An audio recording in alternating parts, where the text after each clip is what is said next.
మిత్రులందరికీ నమస్కారం.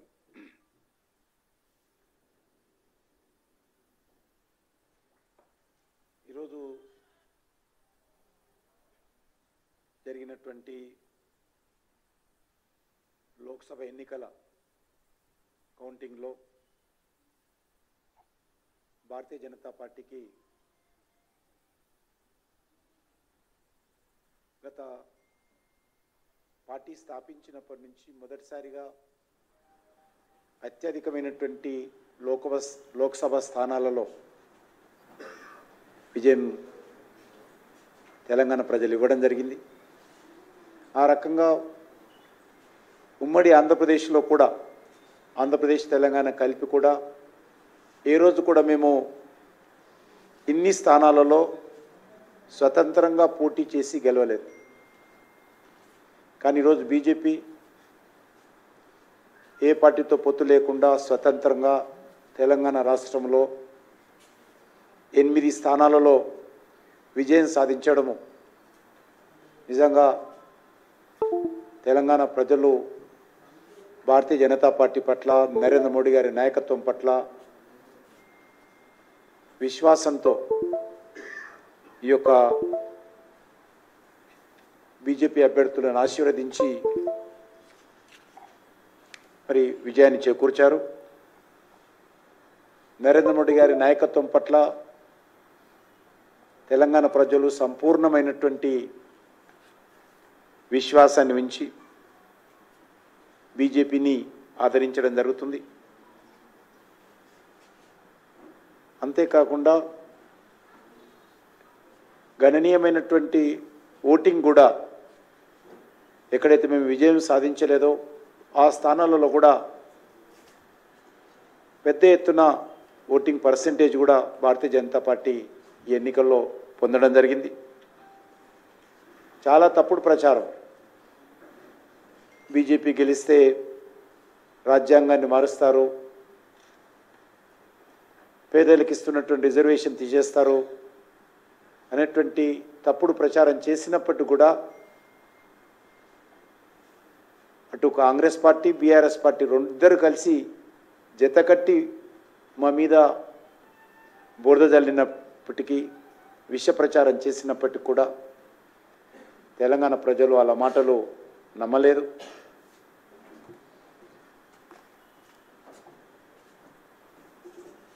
మోడీ పైన, బీజేపీ పైన పూర్తి విశ్వాసం ఉంచడం జరిగింది.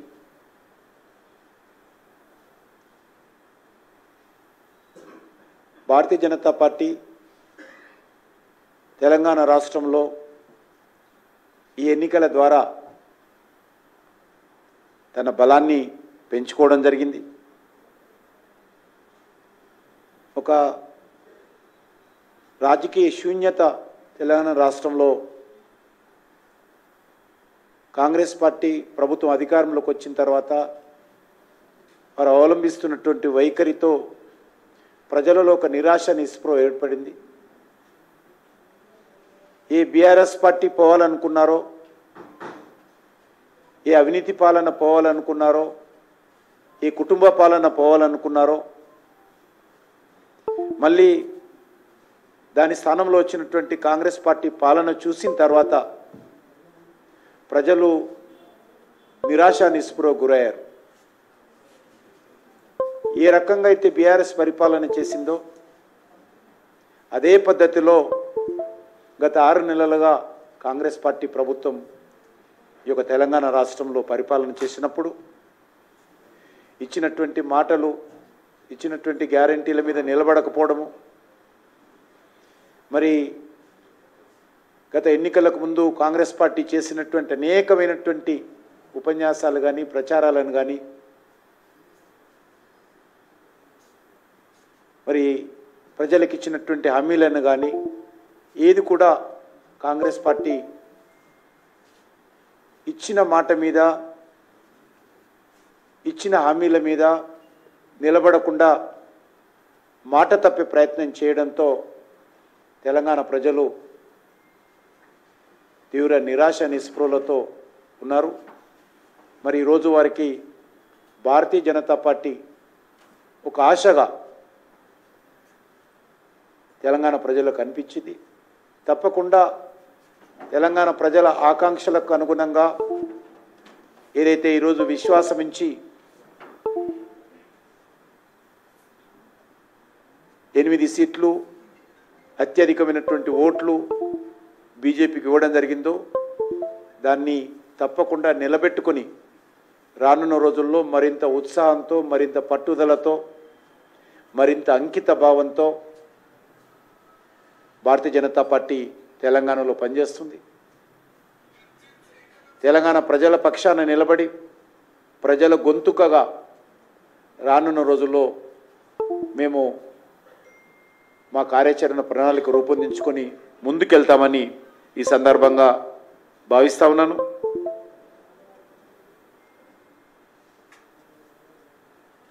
ఈరోజు భారతీయ జనతా పార్టీ తెలంగాణలో ఒక ప్రత్యామ్నాయ రాజకీయ శక్తిగా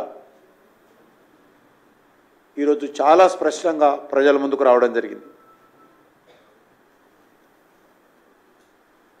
6 నెలల క్రితం వరకు 10 సంవత్సరాల పాటు పరిపాలన చేసినటువంటి బీఆర్ఎస్ పార్టీ ఎన్నికల్లో పూర్తిగా తూర్చుకు పెట్టుకుపోయింది. కనీసము ఒక సీటు కూడా రాలేదు. వాళ్ళ కంచుకోటగా చెప్పుకున్నటువంటి మెదక్ సీటును కూడా ఈరోజు భారతీయ జనతా పార్టీ బద్దలు కొట్టి అక్కడ జెండా ఎగరవేయడం జరిగింది. అంతేకాకుండా నేను కాంగ్రెస్ పార్టీ ముఖ్యమంత్రి కూడా కోరుతా ఉన్నాను. రెఫరెండం అన్నాడు ఆయన, మేము దానికి స్పందించలేదు, అది వేరే విషయం. కానీ ముఖ్యమంత్రి ఎవరు అడగకముందే నా పరిపాలనకు రెఫరెండం అన్నాడు. మరి ఈరోజు కాంగ్రెస్ పార్టీ 50% సీట్లు కూడా రాలేదు. కాబట్టి ఏ రకంగా దాన్ని రెఫరెండంగా తీసుకుంటాడో, మరి ఏమి ఆలోచన చేస్తారో తెలంగాణ ప్రజల ముందు చెప్పాల్సినటువంటి అవసరం ఉంది. ముఖ్యంగా మనకు తెలుసు, కాంగ్రెస్ పార్టీ ఫేక్ వీడియోలు తయారు చేయడము, ప్రజలను రెచ్చగొట్టేటువంటి ప్రయత్నం చేయడము, అసెంబ్లీ ఎన్నికల్లో ఇచ్చినటువంటి గ్యారెంటీలు పక్కన పెట్టి కొత్త గ్యారెంటీలు ఇవ్వడము, ఇవన్నీ చేసినప్పటికి కూడా మరి కాంగ్రెస్ పార్టీ ఎన్నికల ఫలితాలు మనం అందరం చూసాం. 100 రోజుల్లో గ్యారెంటీలు అమలు చేస్తాము, 100 రోజుల్లో హామీలు ముందుకు తీసుకెళ్తామని చెప్పినటువంటి కాంగ్రెస్ పార్టీ ప్రభుత్వము ఇచ్చిన మాట మీద నిలబడని కారణంగా అనేక సాకులు చూపుతూ, దేవుళ్ళ మీద ఒట్లేస్తూ ముఖ్యమంత్రి గారు కాలం గడుపుతున్నటువంటి పరిస్థితి చాలా స్పష్టంగా కనిపించింది. అందుకే ప్రజలు ఈరోజు తెలంగాణలో అత్యధికమైనటువంటి ఎన్నడూ లేని విధంగా బీజేపీకి పట్టం కట్టారు. తప్పకుండా ప్రజల యొక్క నమ్మకాన్ని, విశ్వాసాన్ని పదిలపరుచుకుంటూ మేము భవిష్యత్తులో మరింతగా మా యొక్క బలాన్ని పెంచుకునేటువంటి ప్రయత్నము, ప్రజల యొక్క ఆశీస్సులు పొందేటువంటి ప్రయత్నం చేస్తామనేటువంటి విషయాన్ని ఈ సందర్భంగా మనవి చేస్తా ఉన్నాను.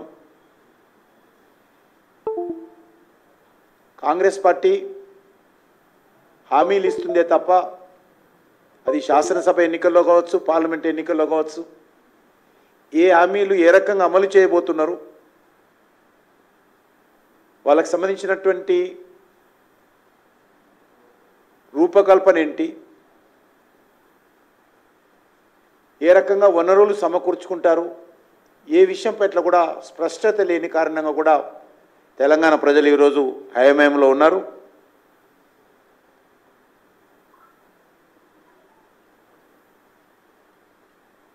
కానీ వచ్చినటువంటి 6 నెలల లోపలనే కాంగ్రెస్ పార్టీ యొక్క ప్రజలపై ఉన్నటువంటి విశ్వాసం ఏదైతుందో ఈరోజు పోగొట్టుకుంది. కాబట్టే ఈరోజు భారతీయ జనతా పార్టీకి ఇన్ని ఓట్లు ఇన్ని సీట్లు రావడం జరిగింది. మేము ఇంకా మరింత కష్టపడి పనిచేసినట్లయితే మరికొన్ని సీట్లు సాధించే వాళ్ళం. కానీ అనేక కారణాల కారణంగా మేము అనుకున్నటువంటి సీట్లు కొన్ని మేము అక్కడ విజయం సాధించలేకపోయాము. తప్పకుండా దీనిపైన మేము చర్చించుకొని రానున్న రోజుల్లో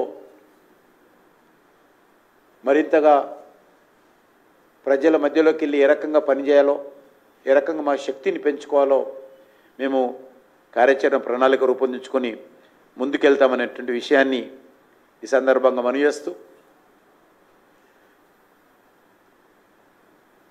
ఎన్డీఏ ప్రభుత్వము మూడోసారి నరేంద్ర మోడీ గారి నాయకత్వంలో ఏర్పడిపోతున్న సందర్భంగా నేను దేశ ప్రజలకు కూడా హృదయపూర్వకమైనటువంటి కృతజ్ఞతలు తెలియజేస్తూ ఉన్నాం.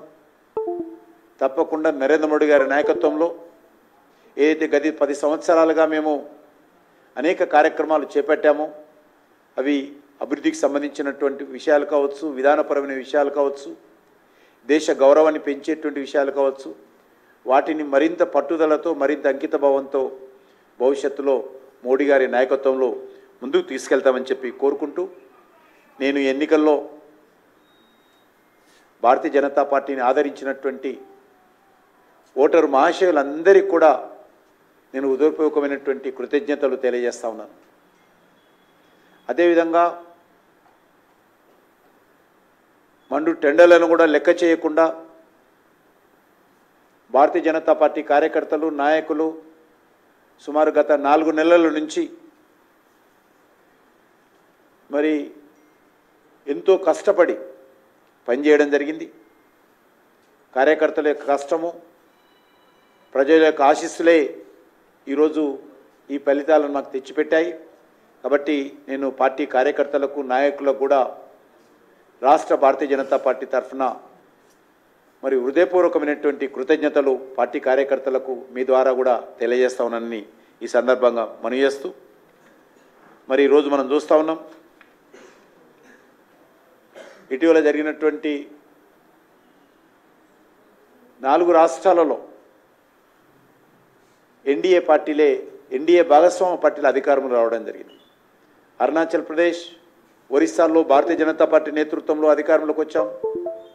అదేవిధంగా సిక్కింలో కానీ, ఆంధ్రప్రదేశ్లో కానీ ఎన్డీఏ నాయకత్వంలో అధికారంలో రావడం జరిగింది. కొత్తగా 2 రాష్ట్రాలు ఈరోజు ఎన్డీఏ నేతృత్వంలో అధికారంలో రావడము చాలా సంతోషకరమైన అంశము.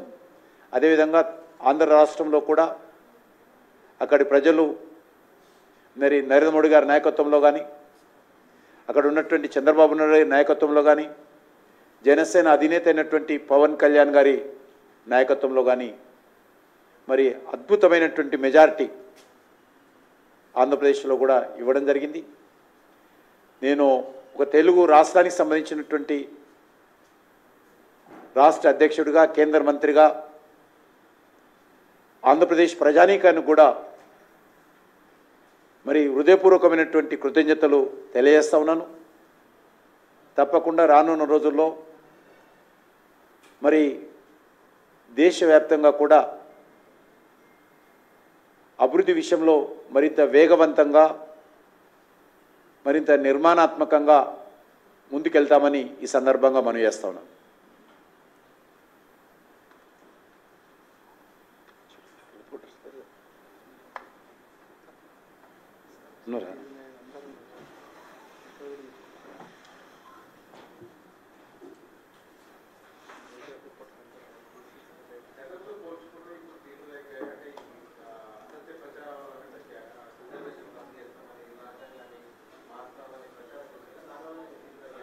మన దగ్గర తగ్గలేదు కదా, మరి ఇక్కడ కూడా అక్కడికంటే ఎక్కడ ఎక్కువ వేశారు. ఇక్కడ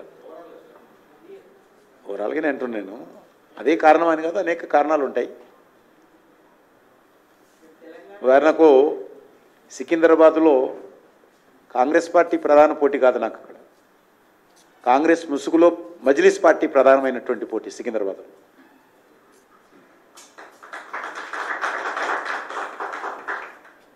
సికింద్రాబాద్లో కాంగ్రెస్ ముసుగులో మజ్లిస్ పార్టీ ప్రధానంగా పోటీ చేసింది మనల్ని ఓడించాలని. కాబట్టి దేశంలో అనేక రకాల కారణాలు ఉన్నాయి. అవన్నీ కూడా తప్పకుండా జాతీయ స్థాయిలో మా పార్టీ నాయకత్వం విశ్లేషిస్తుంది. ఎందుకంటే ఉత్తరప్రదేశ్లో ఈరోజు చూస్తే అది అభివృద్ధి విషయంలో కావచ్చు, మాఫియా విషయంలో కావచ్చు, గుండాయిజంల విషయంలో కావచ్చు, రౌడీయిజం విషయంలో కావచ్చు, మౌలిక వసతుల కల్పన కావచ్చు, లేకపోతే పేద ప్రజలకు న్యాయం జరిగే విషయంలో కావచ్చు, అద్భుతంగా మా ఎన్డీఏ ప్రభుత్వం కావచ్చు, లేకపోతే యోగి గారి ప్రభుత్వం కానీ, ఢిల్లీలో కేంద్రంలో మోడీ గారి ప్రభుత్వం కానీ ఉత్తరప్రదేశ్ కోసం పనిచేసింది. కాబట్టి ఏ రకంగా సీట్లు తగ్గాయనే విషయంలో తప్పకుండా జాతీయ స్థాయిలో విశ్లేషణ చేసుకుంటాం. రానున్న రోజుల్లో దాన్ని సరిదిద్దుకునేటువంటి ప్రయత్నం కూడా చేస్తాం. అనేక రకాల తప్పుడు హామీలు ప్రజలకు ఇచ్చారు. కటాకట్ ప్రజలకు నెలవారీగా డబ్బులు ఇస్తామని మభ్యపెట్టేటువంటి ప్రయత్నం చేశారు. మనం చూస్తున్నాం ఇప్పుడు వాళ్ళు ఇచ్చినటువంటి కర్ణాటకలో హామీలు ఏమైనాయి, హిమాచల్ ప్రదేశ్లో హామీలు ఏమైనాయి, తెలంగాణలో హామీలు ఏమైనాయి. ఈరోజు దేశవ్యాప్తంగా ఒక రాష్ట్రానికే దిక్కులేనటువంటి పరిస్థితులు ఉంటే ఇంత పెద్ద 140 కోట్ల దేశం ఉన్నటువంటి జనాభా ఉన్నటువంటి ఈ దేశంలో వారు ఇచ్చినటువంటి హామీలు మరి ప్రజలను మభ్యపెట్టేటువంటి ప్రయత్నమే తప్ప వాస్తవంగా అమలు జరిగే హామీలు కావాలి.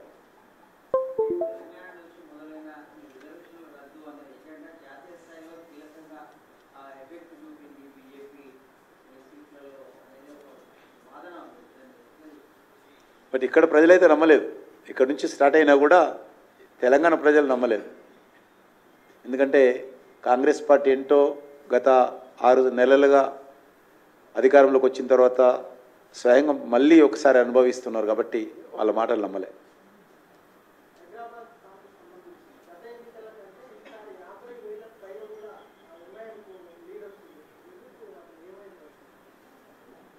అక్కడ ఉన్నటువంటి పోలింగ్ పర్సెంటేజ్ సరైన బట్టి ఓట్లు వచ్చింది. అట్లే ఓటు తగ్గలేము. బీజేపీ గతంలో వచ్చిన కంటే ఓట్లు పెరిగినాయి. పోలింగ్ పర్సెంటేజ్ పెరిగి ఉండొచ్చు కానీ బీజేపీ ఓట్లు తగ్గల. బీజేపీ గతంలో వచ్చినటువంటి 2019లో వచ్చినటువంటి ఓట్ల కంటే ఇప్పుడు పెరిగింది. బీజేపీకి వచ్చినటువంటి ఓటింగ్ పెరిగింది, సాంప్రదాయ ఓట్లు పెరిగింది. మాకు అన్నీ ఖమ్మం లాంటి కాన్స్టిట్యున్సీలో కూడా మాకు 1,77,000 ఓట్లు వచ్చింది. ఖమ్మం లాంటి కాన్స్టిట్యున్సీలో కూడా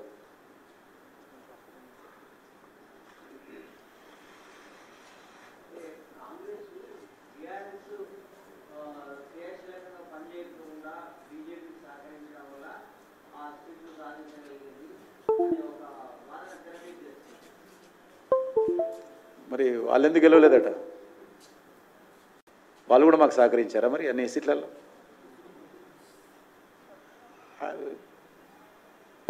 ఆడలేక మధ్యలో తోడంటారు కదా.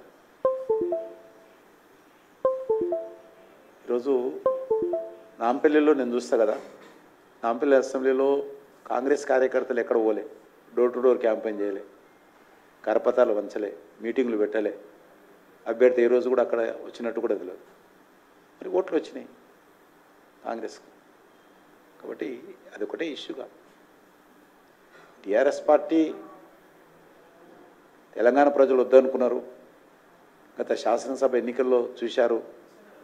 కాబట్టి ఈరోజు నరేంద్ర మోడీ గారి నాయకత్వంలో తెలంగాణలో బీజేపీ బలపడాలని కోరుకుంటున్నారు. భవిష్యత్తులో బీజేపీ తెలంగాణ రాష్ట్రంలో ముందుకెళ్లాలని కోరుకుంటున్నారు.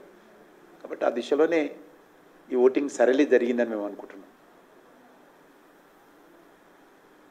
ధన్యవాదాలు. Thank you. మీకు కూడా, మీరు కూడా ఉదయం నుంచి రాత్రి వరకు రిపోర్టర్సు గత మరి మార్నింగ్ 6 నుంచి రాత్రి 11 వరకు కూడా మీరు ఉండి పనిచేశారు. మీ అందరికీ నేను రాష్ట్ర పార్టీ అధ్యక్షుడు హృదయపూర్వకమైనటువంటి కృతజ్ఞతలు, ధన్యవాదాలు తెలియజేసుకుంటున్నాను. మీ ఇంట్లో కుటుంబ సభ్యులు కూడా మా పార్టీని క్షమించాలని కోరుకుంటున్నాను.